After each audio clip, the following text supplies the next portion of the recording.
आज एससीओ की मीटिंग समाप्त हो गई।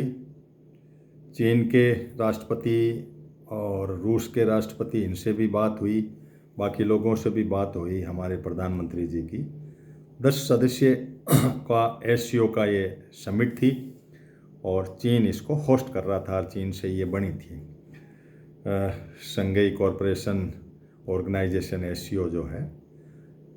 मुद्दा हम छाया मंत्रिमंडल के तहत विश्लेषण में ये सोचते हैं, क्यों गए, किस लिए गए, इससे ज़्यादा हमें मतलब नहीं है।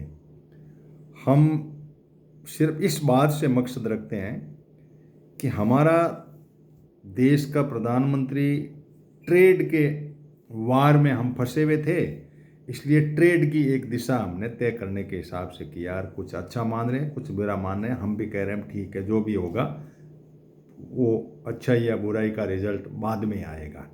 हो सकता है चीन हमें अच्छी सहायता कर दे, रूस हमारे लिए तेल की सहायता कर दे, वो बात एक अलग हो गई। मैं किसानों के लिए सोचता हूँ। और WTO एक संस्था है, 95 से बनी, इतने देशों ने मल्टीलेटरल एग्रीमेंट है, ये सारे देशों ने साइन किए कि भाई हम आपस में व्यापार करेंगे तो ये हमारी रीति होगी। अब व्यापार के अंदर टैरिफ के वहाँ भी कानून हैं एक दूसरे के। इसके बीच में मल्टीलेटरल के बीच में bilateral agreement, BTA, free trade agreement, जैसे यूके के साथ में किया, बाईलेटरल कई देशों के साथ में हमारे एग्रीमेंट है, ये और चलते हैं। लेकिन गाइडलाइन और दिशा और जो बात है वो WTO वाली आनी चाहिए। WTO की थीम ये कहती है कि भाई दुनिया के लोग आपस में व्यापार करें, लेकिन एक दूसरे को ठगने की नीति से नहीं करें। अब जब भारत के अंदर MSP की बात आई, मैं यहाँ से टॉपिक को आपको बीच में डाल रहा हूँ कि MSP की बात आई, तब कहा भाई हमारा WTO के तहत AOA का एक एग्रीमेंट है और उस एग्रीमेंट में AOA का मतलब होता है एग्रीमेंट ऑन एग्रीकल्चर। उसके अंदर कुछ शर्तें हैं। उस शर्तों के अंदर ये है कि हम MSP वाली सब्सिडी नहीं दे सकते, ग्रीन बॉक्स की, ब्लू बॉक्स की और वॉलमार्ट की दूसरी जो 3 तरह की सब्सिडी है, वो एम्बर बॉक्स जिसको कहते होती है इसी सब्सिडी, तो एम्बर बॉक्स के तहत ये आती है। ग्रीन, ब्लू और एम्बर 3 बॉक्स बने हुए हैं। तो अमेरिका ने ग्रीन बॉक्स कब्जा लिया, अपने किसानों को सब्सिडी दे दी, ब्लू बॉक्स भी कर दी, तो उसमें छूट है कितनी दो।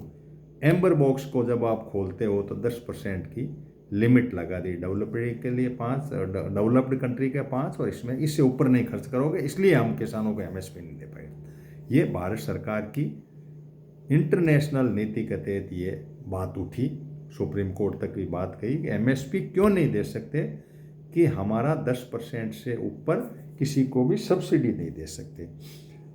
उसके अंदर टैरिफ की भी बात है, WTO के अंदर टैरिफ की भी बात है कि हम 6 साल तक ऐसे घटाएंगे, फिर इतना धीरे धीरे करके इतने सालों में हम इसको ज़ीरो कर देंगे, ज़ीरो टैरिफ कर देंगे, आपस में मिल बांट के खाएंगे इस धरती का जो भी हो रहा है वो सारी के सारी।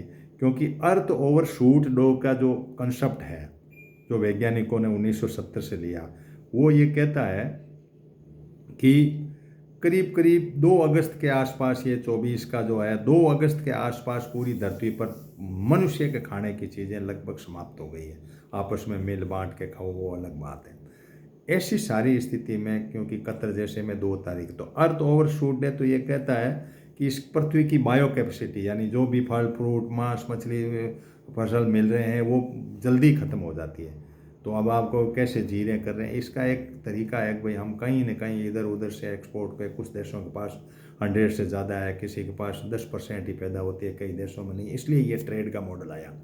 अब इस ट्रेड के मॉडल में WTO को बार ये क्या चल रहा है, ट्रंप की योजना या चीन के अंदर हम भाग रहे हैं ये, और WTO में अंदर किसानों की बात आए तो WTO के कानून, और व्यापारियों की, इंडस्ट्री की और इनकी बात आए तो इनके कानून, FTA के कानून अलग, BTA के कानून अलग। तो वो AOA का एग्रीमेंट क्यों कर लिया WTO में, फाड़ो उसको, मतलब नहीं है।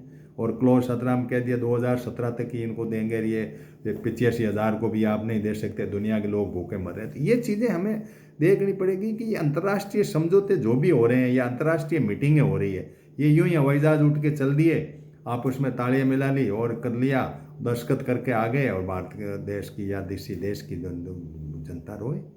अपने कोई कैसे एग्रीमेंट कर लो, बाईलैटरल कर लो। बाईलैटरल का देश को पता होना चाहिए, बाईलैटरल समझौते WTO की गाइडलाइन पे होना चाहिए।